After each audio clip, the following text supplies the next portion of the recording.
Also, ich mag die gut über etwas sprechen, das die meisten Menschen zu kennen glauben. Schwerkraft, Gravitation. Jeder hat das Wort gehört. Jeder weiß, dass ein Apfel vom Baum fällt. Jeder hat von Newton gehört, von Einstein, von Raumzeit. Aber wisst ihr was? Die meisten Erklärungen, die gehört habt, sind, wenn ich ehrlich bin, entweder unvollständig oder sie erklären gar nichts. Sie beschreiben nur, was passiert. Nicht warum. Und das warum. Das ist das faszinierend. Das ist das, worüber ich reden möchte. Ich möchte, dass hut die Gravitation nicht nur kennt. Ich möchte, dass sie spürt.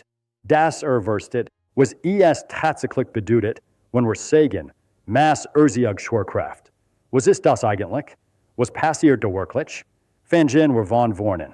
Ganz von vorn. Stellt euch vor, wisst gar nichts. Sitzt auf der Erde. Lasst einen Stein fallen. Und der fällt noch an 10. Warum? Man kann nicht sagen, weil schwer ist. Aber das ist keine Erklärung. Das ist eine Beschreibung. Man kann nicht sagen, weil die Erde ansieht. Aber das ist auch keine Erklärung. Das ist ein anderes Wort für dasselbe. Die echt Frage ist, was ist der Mechanismus? Was passiert zwischen dem Stein und der Erde, das diesen Fall verursacht? Newton hat eine große Idee. Sagt, es gibt eine Kraft. Und diese Kraft ist proportional zu den Massen beider Körper. Und sie nimmt mit dem Quadrat der Abstanz ab. F gleich G mal M geteilt durch zum Quadrat. Das ist eine wunderschöne Formel. Sie funktioniert fantastisch. Sie beschreibt die Bahn des Monds, die Bahn der Erde am die Sonne, die Bahn von Jupiter. Praxis, a temporalen Praxis. Aber Newton selbst hat gesagt, und das ist wichtig, hört genau hin. Newton selbst hat gesagt, weiß nicht, wie diese Kraft über den leeren Raum wirkt. Hat keine Erklärung. Hat eine mathematische Beschreibung von beispielloser Präzision. Und gleichzeitig gestanden, dass das Warum dahinter nicht verstand. Das nenne ich Ehrlichkeit. Das nenne ich wissenschaftliche Integrität.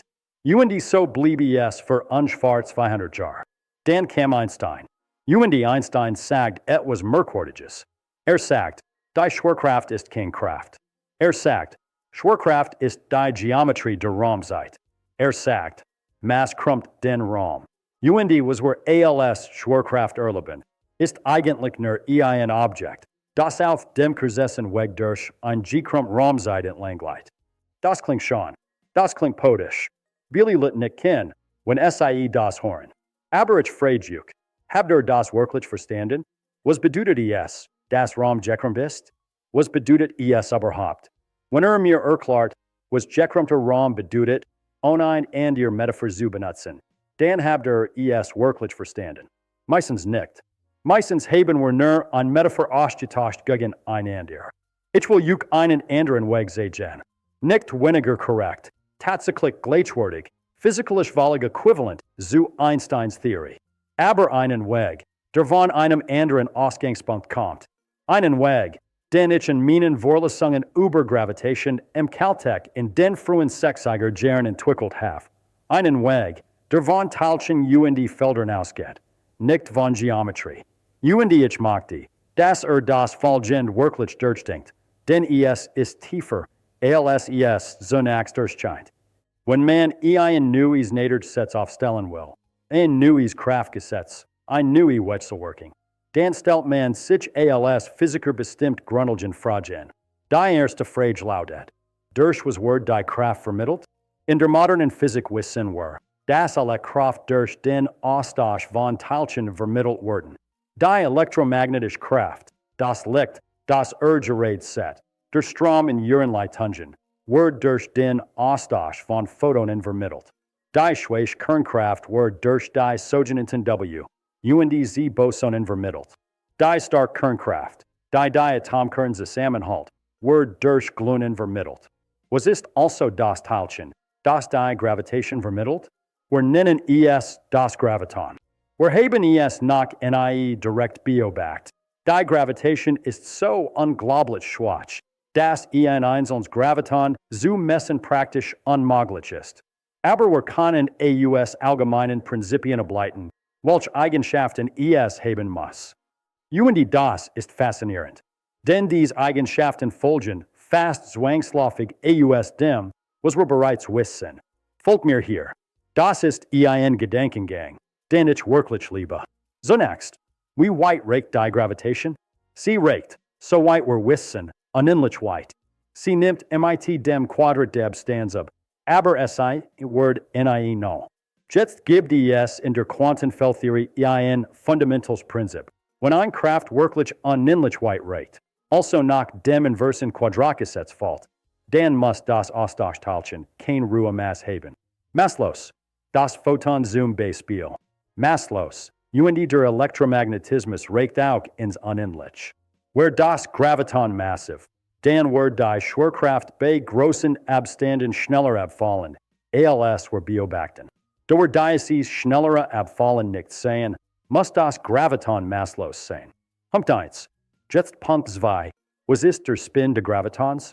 In der Quantenfeldtheorie haben alle Teilchen einen sogenannten Spin.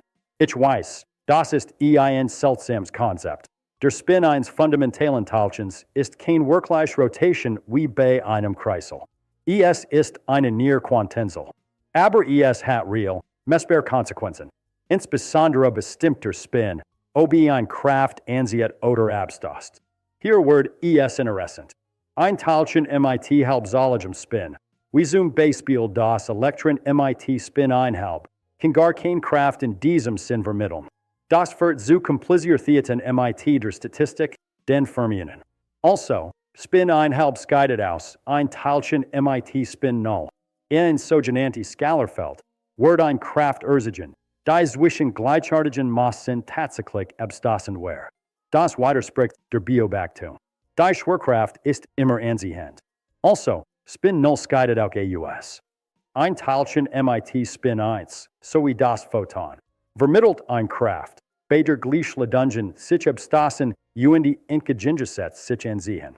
Das kennen wir vom Elektromagnetismus. Aber bei der Gravitation gibt es keine negativen Massen.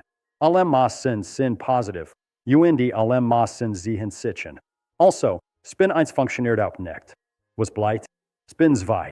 Ein massloses Spin 2 Teilchen erzeugt aus logischen Gründen ein Kraft, die universal anziehend ist, unabhängig davon, ob wir über zwei Elektronen, zwei Protonen oder eine Mies und die reden. Es kann keine negativen Ladungen geben, weil das Graviton sich selbst in seine eigene Energie koppelt. Und die Energie ist immer positiv. Das Graviton muss also masslos und die Spin 2 sein. Nicht weil ich das behaupte. Nicht aus philosophischen Überlegungen, sondern weil es das einzige Teilchen ist, das mit einer langweightigen, universal anziehenden Kraft vereinbar ist, und die zwar in einem konsistenten quantenmechanischen Rahmen. Das ist der Ausgangspunkt. Jetzt kommen wir zur wirklich tiefen Frage. Warum koppelt dieses Spin 2 Graviton in Masse? Warum ist Masse die Kälte der Gravitation? Hier muss ich auch etwas erklären, das in keinem Schulbuch steht, weil es so technisch wirkt. Aber es ist eigentlich die eleganteste Idee der modernen Physik. In der Relativitätstheorie, Einsteins spezieller Relativitätstheorie, gibt es nicht einfach nur Masse als Quelle von Energie. Es gibt den sogenannten Energieimpulstensor. Das klingt kompliziert, aber die Idee ist einfach. In Einsteins Theorie ist nicht nur Massenergie, alles ist Energie. Licht ist Energie. Bewegung ist Energie. Druck ist Energie. Sogar das Gravitationsfeld selbst hat Energie. Jetzt kommt der entscheidende Punkt. Das Graviton, dieses masslos Spin 2 Teilchen, koppelt, wenn man die Theorie konsistent aufschreibt, nicht einfach nur in Masse. Es koppelt in den gesamten Energieimpulstensor. Und alles, was Energie hat. Und alles, was Impuls trägt. Und Druck. Und Spannung im Material. Das hat eine radikale Konsequenz. Licht hat keine Ruhemasse, aber Licht hat Energie. Also muss Licht auch gravitativ wechselwirken. Es muss die Gravitation spüren. Und es muss selbst Gravitation erzeugen. Das war eine Voraussetzung der allgemeinen Relativitätstheorie. Lichtstrahlen wurden von der Sonne abgelehnt. Und das wurde 1919 bei einer Sonnenfinsternis beobachtet. Eddington hat das gemessen. Es stimmt. Aber wenn man es von meinem Ausgangspunkt aus betrachtet, dem Spin-2 Graviton, das in Energie koppelt, dann ist das keine Überraschung. Das folgt direkt aus der Logik des Felds. Und jetzt das erstaunlich. Wenn man diese Theorie, diese Feldtheorie eines maßlosen Spin-2-Teilchens, das in den Energieimpulstensor koppelt, vollständig und konsistent aufschreibt, berücksichtigt, dass das Gravitationsfeld selbst Energie hat und also auch in sich selbst koppelt. Wenn man alle diese Selbstkonsistenzbedingungen durcharbeitet, dann kommt man Ende genau auf Einsteins Feldgleichungen. Exakt, kein einziges Komma mehr oder weniger. Das heißt, man kann die allgemeine Relativitätstheorie ableiten und jemals das Wort Raumkrümmung zu benutzen. Man beginnt mit einem quantenmechanischen Teilchen, dem Graviton, und erzeugt Selbstkonsistenz, und landet bei Einstein. Das ist für Michigan eine der tiefsten Einsichten der Physik.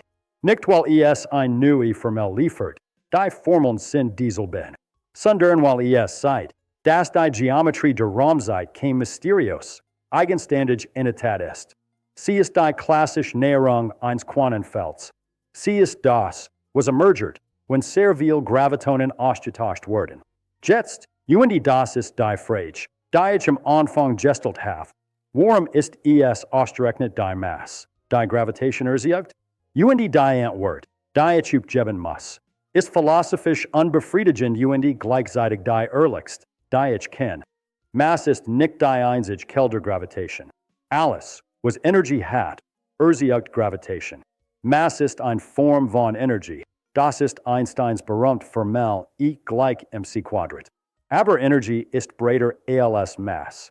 Ein heißer Stein gravitiert stärker als ein kalter, weil seine Atome sich schneller bewegen und also mehr kinetische Energie haben. Ein komprimierter Federball gravitiert etwas stärker als ein entspannter, weil im Druck Energie steckt.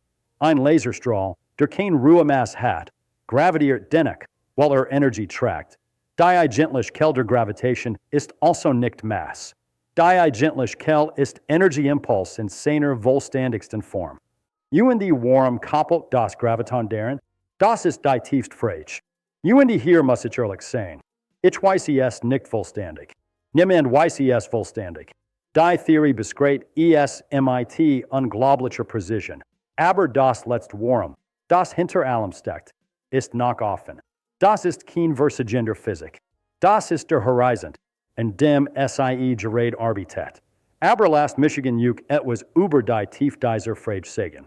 Wenn ich sage, Masse erzeugt Gravitation, weil das Graviton in den Energieimpulstensor koppelt, dann habt ein tiefer Antwort als Newton. Wenn ich sage, das Graviton koppelt in Energieimpuls, weil das einzig konsistent, masselos Spin-2-Feld ist, das man in einer Lorentz-Invariant in Quantenfeldtheorie hinschreiben kann, dann habt ein noch tiefer Antwort. Jede Schicht bringt neue Klarheit. Und jede Schicht wirft neue Fragen auf. Das ist das Wesen der Wissenschaft. Nicht das wir irgendwann aufhören zu fragen, sondern das jede Antwort ein bisschen tiefer Frage gebiert. Aber ich möchte noch etwas anderes ansprechen, das Michigan immer fasziniert hat. Warum ist Gravitation so unglaublich schwach? Lasst Michigan das MIT einer Soll illustrieren. Stellt zwei Elektronen vor, zwei der kleinsten, fundamentalen Teilchen MIT elektrischer Ladung. Zwischen diesen zwei Elektronen gibt es zwei Kraft. Die elektromagnetische Abstoßung, weil beide negativ geladen sind. Und die Anziehung durch Gravitation, weil beide ein Kleinmass haben.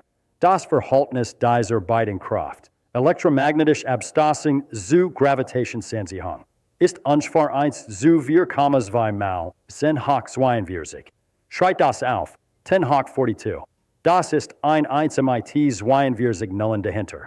Die Elektromagnetik ist also ungefähr 1 Million Milliarden Milliarden Milliarden Milliarden mal stärker als die Gravitation auf der Skala zweier Elektronen. Das ist kein kleiner Unterschied. Das ist ein Chasm, ein Abgrund. Und niemand weiß wirklich, warum dieser Abgrund existiert. Das ist eines der großen ungelassenen Probleme der Physik. Man nennt es das Hierarchieproblem. Und gleichzeitig ist die Gravitation die dominante Kraft im Universum auf großen Skalen. Warum? Weil die elektromagnetische Kraft sich durch positive und negative Ladungen gegenseitig aufhält. Materie ist im großen und ganzen elektrisch neutral. Aber Masse ist immer positiv. Es gibt kein negative Masse. Also addiert sich die Gravitation immer, summiert sich, turmt sich auf. Und deshalb formt sie Galaxien, Stern, Planeten, und bestimmt die Struktur des gesamten Universums. Ein unendlich Schwerkraft, die sich niemals aufhält, dominiert über ein milliardenfach starker Kraft, die sich fast vollständig weghört. Das ist nicht empfindlich. Das ist tief. Das ist das Universum. Das etwas Interessantes tut. Jetzt möchte ich noch über etwas anderes sprechen, das Michigan in meinen Caltech-Vorlesungen wirklich beschäftigt hat. Ich habe damals ein Gedankenexperiment gemacht, das ich euch vorstellen möchte. Stellt euch Wissenschaftler vor. Nennen wir Venusianer, Bewohner der Venus, die Physik vollständig kennen. Sie kennen die Quantenmechanik. Sie kennen die elektromagnetische Feldtheorie. Sie kennen Quantenelektrodynamik. Aber sie haben Einsteins allgemeine Relativitätstheorie nie entwickelt. Stattdessen entdecken sie plötzlich, dass zwischen allen Massen ein sehr schwach, anziehende Kraft existiert. Was werden diese Venusianer tun? Sie werden zunächst sagen, das müssen wir als-Feld beschreiben, genau wie das elektromagnetische Feld. Es gibt ein Gravitationsfeld, genau wie es ein elektrisches Feld gibt. Dann werden sie die Eigenschaften dieses Felds aus den Beobachtungen ableiten. Languageweitig, also massenloses Austauschteilchen. Universal anziehend, also spin-2. Und sie werden versuchen, ein konsistent Quantenfeldtheorie dieses masslosen spin-2 Gravitons zu entwickeln. Und wenn sie das ernsthaft durchrechnen, und das habe ich getan, das kann man tun, dann kommen sie auf Einsteins Gleichungen. Sie haben die allgemeine Relativitätstheorie neu erfunden und Raumkrümmung als Ausgangspunkt. Und das Äquivalenzprinzip als Axiom. Einfach durch die Forderung nach Konsistenz in einer Quantenfeldtheorie. Was sagt uns das? Es sagt uns, dass Einsteins geometrische Formulierung und die Quantenfeldtheoretische Formulierung physikalisch äquivalent sind. Kein ist wahr als die andere. Beide beschreiben dieselbe Realität, nur aus verschiedenen Blickwinkeln, verschiedenen Sprachen. Und das ist wichtig, weil es sagt, dass die Geometrie der Raumzeit kein unvermeidliches, fundamentales Konzept ist. Sie ist einer möglichen Beschreibungen, ein sehr elegante, ein sehr nützlich, aber nicht notwendigerweise die tiefst. Ob die tiefste Beschreibung der Gravitation geometrisch ist oder quantenmechanisch oder vielleicht etwas völlig anderes, das wir noch nicht kennen. Das ist offen. Das ist die Grenze, unter die Physik steht. Ich möchte kurz über das Äquivalenzprinzip sprechen, weil das oft missverstanden wird. Und weil es ein der schönsten experimentellen Beobachtungen der Physik ist. Galileo hat, angeblich vom schiefen Turm von Pisa, Kugeln verschiedener Masse fallen lassen. Und hat beobachtet, dass sie gleichzeitig ankommen. Ein schwer Kugel und unlike Kugel fallen gleich schnell. Warum? Das klingt selbstverständlich, wenn man Newtons Gleichungen kennt. Aber es ist alles andere als selbstverständlich. Schaut mal, die Gravitationskraft auf einen Körper ist F gleich G mal m geteilt durch R Quadrat. Die Beschleunigung ist nach Newtons zweitem Gesetz F durch m. Wenn man das zusammensetzt, kürzt sich die klein m heraus. Also die Beschleunigung hängt nicht von der Masse ab. Aber das Cousin, warum darf man Cousin? Weil die Masse, die in der Gravitationsformel auftaucht, dieselbe ist wie die Masse in F gleich ma. Das ist die träge Masse und die Schwermasse. Und diese beiden Massen konnten prinzipiell verschieden sein. Sie müssen nicht gleich sein. Das war denkbar. Aber sie sind gleich. In allen Experimenten, einer Präzision von inzwischen einem Teil in sind hoch 3 oder besser. Die träge Masse und die Schwermasse sind identisch. Das ist das Äquivalenzprinzip. Und Einstein hat daraus gefiltert, Schwerkraft und sind local nicht unterscheidbar. Wenn in einem Fahrstuhlside der Fahrstuhl Beschleunigt nach oben, dann fühlt Jug schwerer. Wenn der Fahrstuhl free fällt, side schwerelos. Kant. On aus dem Fahrstuhl herausgegangen. Nicht entschieden, ob Jug im Schwerfeld befinden oder ob beschleunigt oder verlangsamt wird. Das ist mehr als ein praktische Beobachtung. Das ist ein fundamentals Prinzip, das die Struktur der Raumzeit bestimmt. Warum gilt es? Auch das ist eine Frage. In meiner Feldtheorieformulierung folgt es aus der universellen Kopplung der Gravitons, weil das Graviton in alle Energie koppelt. Die Energie proportional zu Tragheit ist, muss es jeden Körper mit genau derselben Beschleunigung sehen. Das Äquivalenzprinzip ist kein externer Anim, die man hineinsteckt. Es folgt aus der Konsistenz der Theorie. Das gefällt mir. Das ist nicht. Ich nehme das als Axiom. Das ist. Es muss so sein, weil sonst die Theorie sich selbst widerspricht. Jetzt mag ich über die Grenzen reden. Denn in der Physik sind die Grenzen des Wissens oft interessanter als das Wissen selbst. Wir haben heute eine wunderbare Quantenfeldtheorie. Die sogenannte Quantenchromodynamik für die Starkkraft, die Elektroschwäche-Theorie, die Quantenelektrodynamik. Diese drei Theorien zusammen, das Standardmodell, beschreiben praktisch alles, was wir in Teilchen Beschleunigern beobachtet haben. Mit einer Präzision, die ich immer noch atemberaubend finde.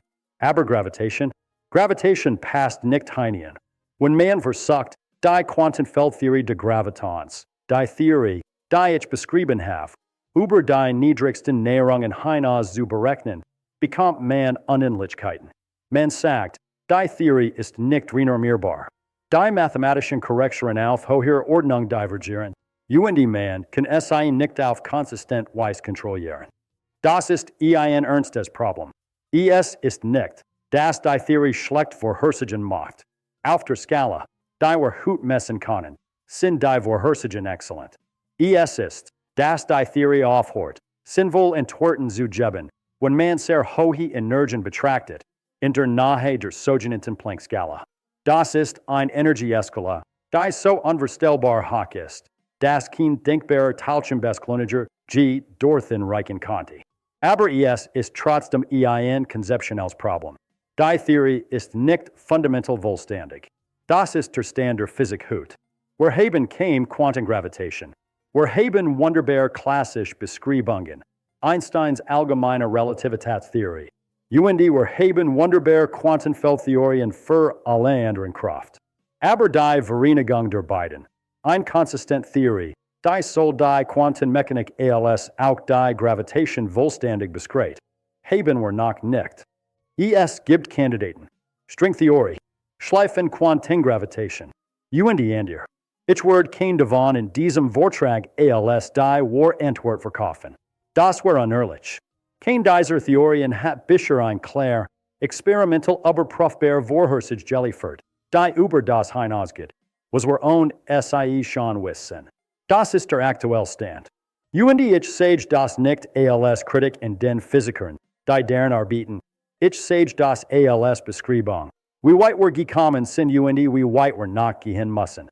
Lasst Michigan Jet versuchen, alles zusammenzufassen, aber auf eine Art Weise, die tief der Frage bewahrte. Warum erzeugt Mass Gravitation?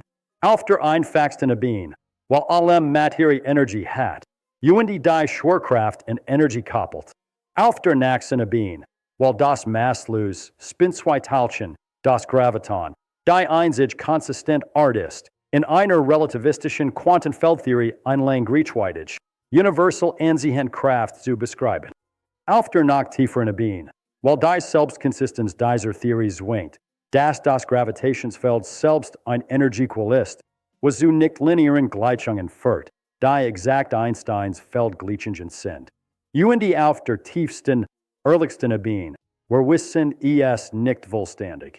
Wir haben wunderschön Praxis, konsistent Theorien. Aber das letzte Warum überhaupt ein Universum? Warum dieser Wort für Warum überhaupt Gravitation? Das ist jenseits dessen, was die Physik heute beantworten kann. Uni das find ich nicht frustrierend. Ich find das wunderbar. Denn das bedeutet, dass die Physik noch nicht fertig ist. Das bedeutet, dass es noch etwas zu entdecken gibt. Dass die Fragen, die wirklich sollen, noch offen sind. Newton hat das Gesetz der Gravitation hingeschrieben und dabei zugegeben. Wist nicht, wie es funktioniert.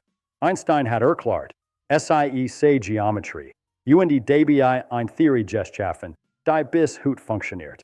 Ich habe versucht zu sagen, dass man auch als Quantenfeld verstehen kann, als das unvermeidliche Ergebnis eines masselosen Spinweiteilchens in einer konsistenten Theorie.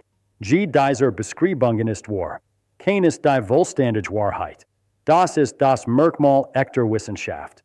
Nicht Geometrie, sondern fortschreitende Klarheit. Und ich sage, es gibt nichts Aufregenders, als in der Grenze dessen zu stehen, was wir wissen, und ins Unbekannte zu blicken. Nicht MIT Angst, MIT Freude, MIT dem Gefühl, dass da etwas Wort hat, das uns noch überraschen wird. Denke.